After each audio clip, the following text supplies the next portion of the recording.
السلام علیکم ورحمۃ اللہ وبرکاتہ۔ اعوذ باللہ من الشیطان الرجیم، بسم اللہ الرحمن الرحیم۔ لو انزلنا هذا القرآن على جبل لرأيته خاشعا متصدعا من خشیۃ اللہ وتلك الامثال نضربها للناس لعلهم يتفکرون۔ هو اللہ الذی لا الہ الا هو عالم الغیب والشہادہ هو الرحمن الرحیم۔ صدق اللہ العلی العظیم۔ رب اشرح لی صدری ویسر لی امری واحلل عقدۃ من لسانی یفقہوا قولی۔ رب زدنی علما۔ اگر ہم نے یہ قرآن مجید کسی پہاڑ پر بھی اتار دیا ہوتا تو تم دیکھتے کہ وہ اللہ کے خوف سے دبا جا رہا ہے اور پھٹا پڑتا ہے۔ یہ مثالیں ہم لوگوں کے سامنے اس لیے بیان کرتے ہیں کہ وہ یعنی اپنی حالت پر غور کریں۔ وہ اللہ ہی ہے جس کے سوا کوئی معبود نہیں، غائب اور ظاہر ہر چیز کا جاننے والا، وہی رحمان اور وہ رحیم ہے۔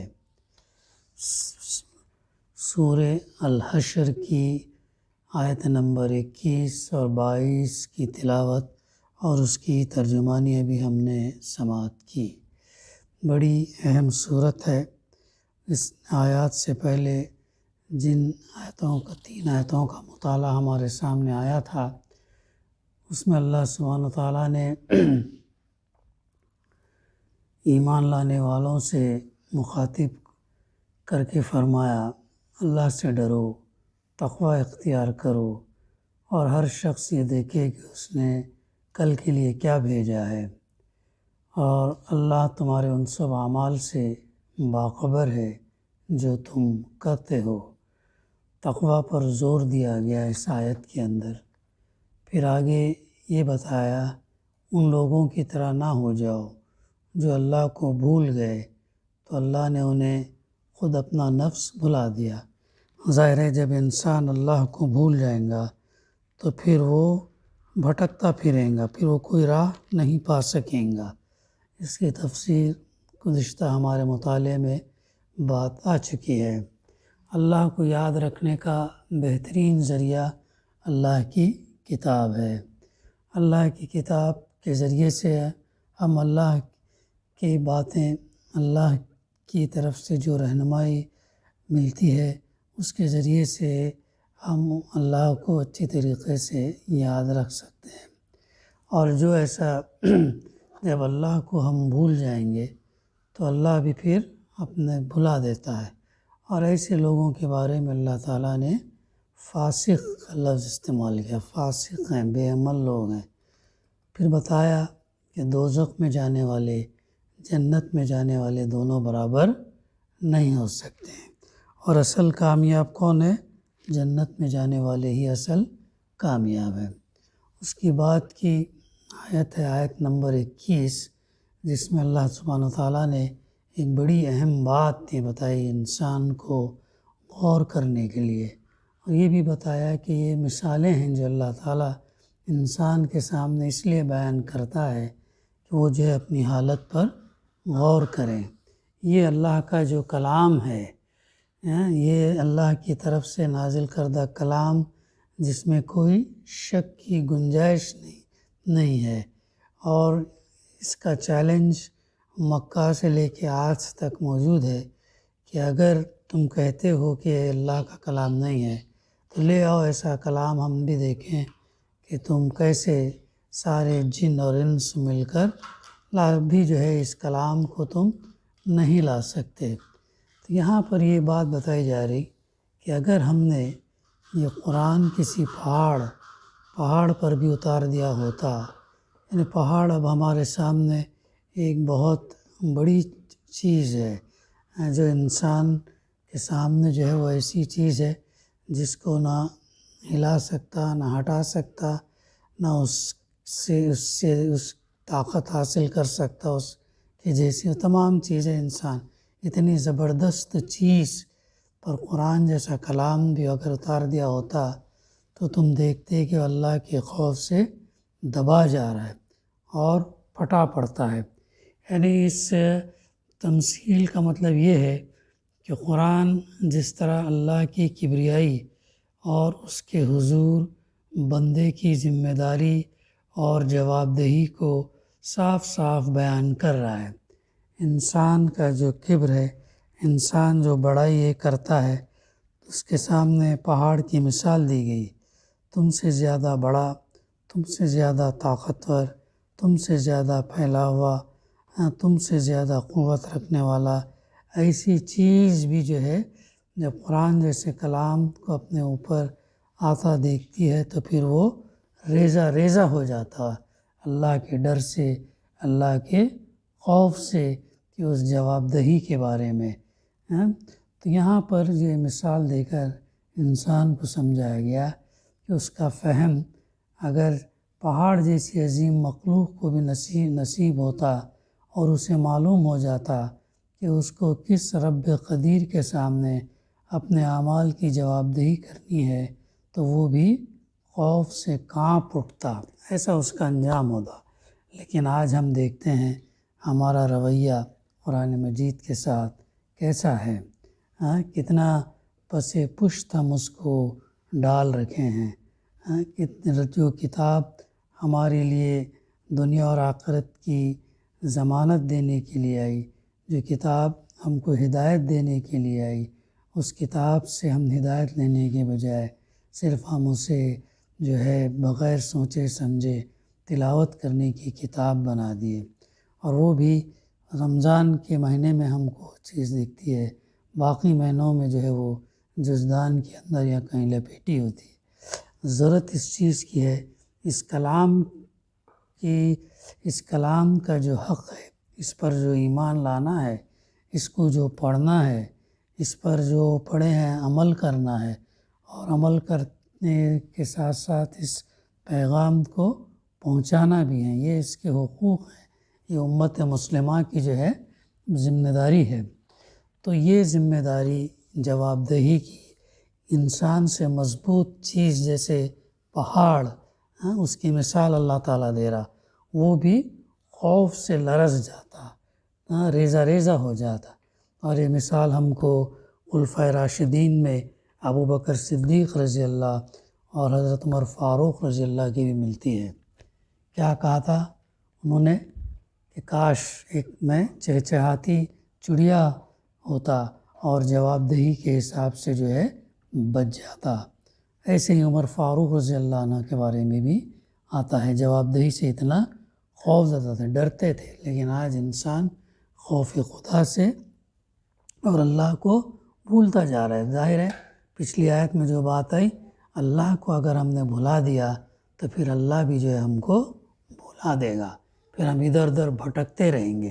تو اسی لیے اس کلام کو روزانہ کم سے کم 2 سے 3 آیات اس کا مطالعہ، اس سے ربط ہونا ہمارا ضروری ہے۔ کتنی آیتیں ہیں قرآن مجید میں؟ 6666، 6666، 4 6 ہیں، یاد رکھو اتنی آیتیں ہیں۔ اور ان آیتیں ہر آیت کے اندر ہمارے لیے رہنمائی ہے، سبق ہے، عبرت ہے، نصیحت ہے۔ اگر روز کا ہم نے معمول بنایا 3 سے 4 آیتیں اگر پڑھنے کا، تو اس سے ربط بھی رہے گا، رہنمائی بھی ہم حاصل کریں گے، اور اللہ کو بھی جو ہے اس کے ذریعے سے یاد رکھ سکتے ہیں۔ یہ ہمارا معمول ہونا چاہیے۔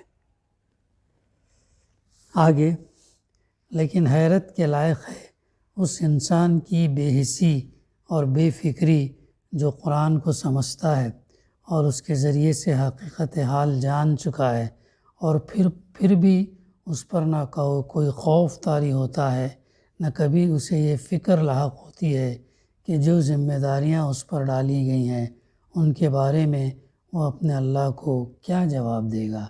معمولی پولیس سے اور دوسرے ان سے انسان ڈرتا ہے، لیکن اس اللہ سے جو ہے نہیں ڈرتا، جب اگر اس کو جس نے جنت اور دوزخ کا وعدہ، اگر اس دوزخ کی آگ کتنی بھیانک، بار بار اس کا تذکرہ قرآن مجید میں جو ہے کیا گیا ہے، تو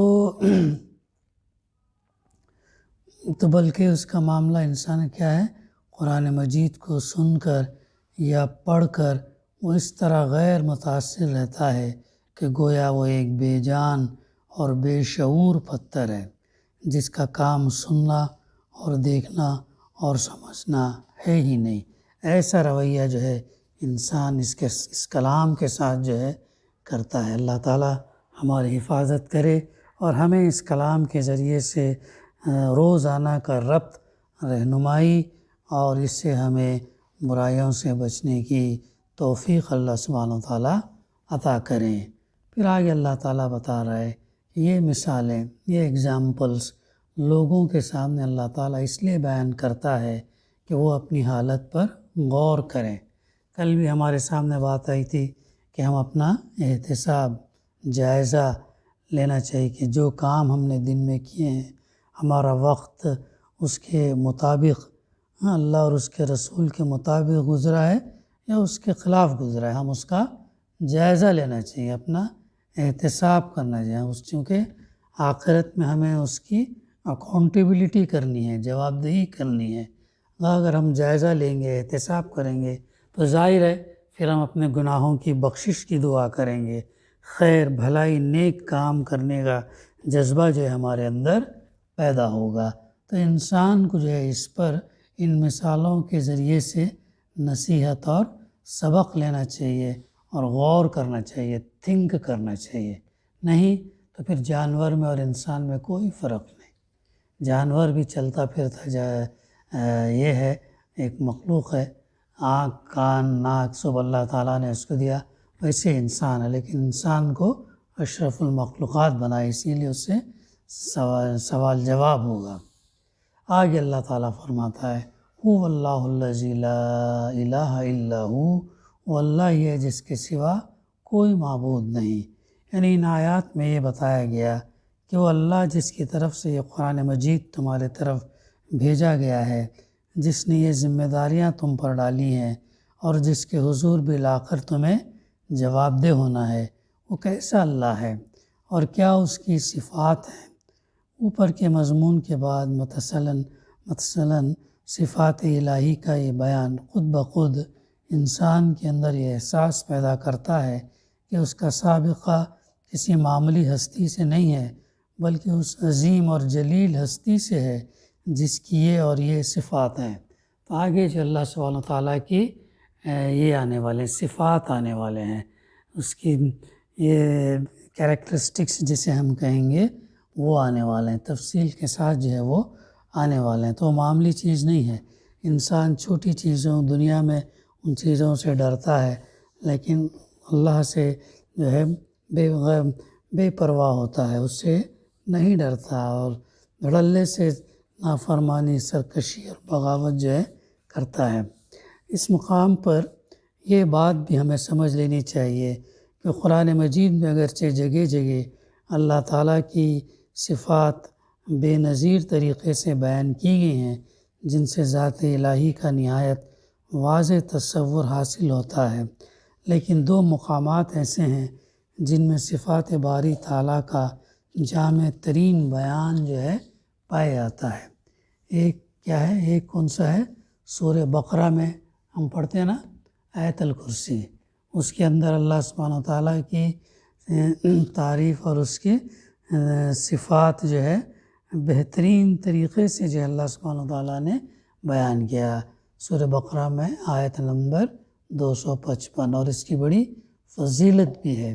ہر فرض نماز کے بعد آیت الکرسی پڑھنے کی فضیلت یہ ہے کہ اللہ کے رسول صلی اللہ علیہ وسلم نے فرمایا کہ جو ہے اس کو جنت میں جانے کے لیے موت ہی حائل ہوگی ہے، اور جب انسان آیت الکرسی پڑھتا ہے تو اللہ تعالیٰ ایک فرشتہ اس کی حفاظت میں لگا دیتا ہے، اس لیے اس کی بڑی فضیلت ہے۔ اور دوسرے جو ہے سورہ حشر کی یہ آیات ہیں، یہاں سے سلسلہ سے آیت نمبر 22 سے اختتام تک جو ہے اللہ سبحانہ وتعالیٰ کی صفات ہیں۔ کہ اللہ ہی ہے جس کے سوا کوئی معبود نہیں، یعنی جس کے سوا کسی کی حیثیت اور مقام اور مرتبہ نہیں ہے کہ اس کی بندگی اور پرستش کی جائے، جس کے سوا کوئی خدائی کی صفات اور اختیار رکھتا ہی نہیں کہ اسے معبود ہونے کا حق پہنچتا ہو۔ پھر فرمایا عالم الغیب والشہادہ وہو الرحمن الرحیم، اور یعنی جو کچھ مخلوقات سے پوشیدہ ہے اس کو بھی وہ جانتا ہے، اور جو کچھ ان پر ظاہر ہے اس سے بھی وہ واقف ہے، یعنی غیب اور جو چیزیں آئیں ان تمام چیزوں کو اللہ سبحانہ وتعالیٰ جانتا ہے، اور جو ہے جس کے سوا کوئی خدائی کی صفات اور اختیارات اس کے علاوہ، اللہ کے علاوہ کوئی نہیں رکھتا کہ اسے معبود ہونے کا حق پہنچتا ہو۔ پھر آخر میں فرمایا جا رہا کہ هو الرحمن الرحیم، وہ اللہ رحمان بھی ہے اور رحیم بھی ہے، یعنی وہ ایک ہستی ایسی ہے جس کی رحمت بے پایہ ہے، ان لمیٹیڈ ہے، انفائنائٹ ہے، تمام کائنات پر، پوری یونیورس پر پھیلی ہوئی ہے، وسیع ہے، براڈ ہے، اور کائنات کی ہر چیز کو اس کا فیض پہنچتا ہے، ہر چیز، ہر شے، ہر مخلوق، ہر چیز کو اللہ سبحانہ تعالیٰ کی رحمت کا فیض پہنچتا ہے، یعنی فائدہ پہنچتا ہے۔ سارے جہان میں کوئی دوسرا اس ہمگیر اور غیر محدود رحمت کا حامل نہیں ہے۔ دوسری جس ہستی میں بھی صفت رحم پائی جاتی ہے اس کی رحمت جزوی اور محدود ہے، اور وہ بھی اس کی ذاتی صفت نہیں بلکہ خالق نے کسی مصلحت اور ضرورت کی خاطر اسے عطا کی۔ تمام رحمت کا جو سرچشمہ، جو بیز ہے، وہ اللہ سبحانہ وتعالیٰ ہے، اور جس کسی کو اللہ تعالیٰ نے رحم کا یہ دیا ہے وہ اللہ کا عطا کردہ ہے۔ اللہ کا جو ہے رحمت کا یہ ذاتی ہے، اور جس کو بھی عطا کیا اس نے وہ جزوی ہے، ٹیمپرری ہے، عارضی ہے اور لمیٹڈ ہے، محدود ہے، اور وہ بھی جیسے اس کی ذاتی صفت نہیں بلکہ خالق نے کسی مصلحت اور ضرورت کی خاطر اللہ سبحانہ وتعالیٰ نے اسے عطا کیا ہے۔ جس مخلوق کے اندر بھی اس نے کسی دوسری مخلوق کے لیے جذبہ رحم پیدا کیا ہے، اس لیے پیدا کیا کہ ایک مخلوق کو دوسری مخلوق کی پرورش اور خوشحالی کا ذریعہ بنانا چاہتا ہے، یہ بجائے خود اسی کی رحمت بے پایہ کی جو ہے دلیل ہے۔ یہ ہے ان دو آیات کی تفسیر، آیت نمبر 21 اور آیت نمبر 22، جو بڑی اہم ہے۔ دعا ہے کہ اللہ سبحانہ وتعالیٰ ہمیں قرآن جیسی عظیم کتاب سے اس کا حق ادا کرنے کی توفیق عطا کرے، اسے پڑھنے، سمجھنے، عمل کرنے اور اسے پہنچانے کی توفیق اللہ سبحانہ وتعالیٰ ہم کو عطا کرے، اور اللہ سبحانہ وتعالیٰ کی جو صفات ہیں، جو اس کی کبریائی ہیں، ان صفات اور کبریائی کا حق بھی ہمیں ادا کرنے کی توفیق عطا کرے۔ ربنا تقبل منا انک انت السمیع العلیم وتب علینا انک انت التواب الرحیم۔ صلی اللہ تعالیٰ علی خیر خلقہ وعلی آلہ وصحبہ اجمعین۔ الحمد للہ رب العالمین۔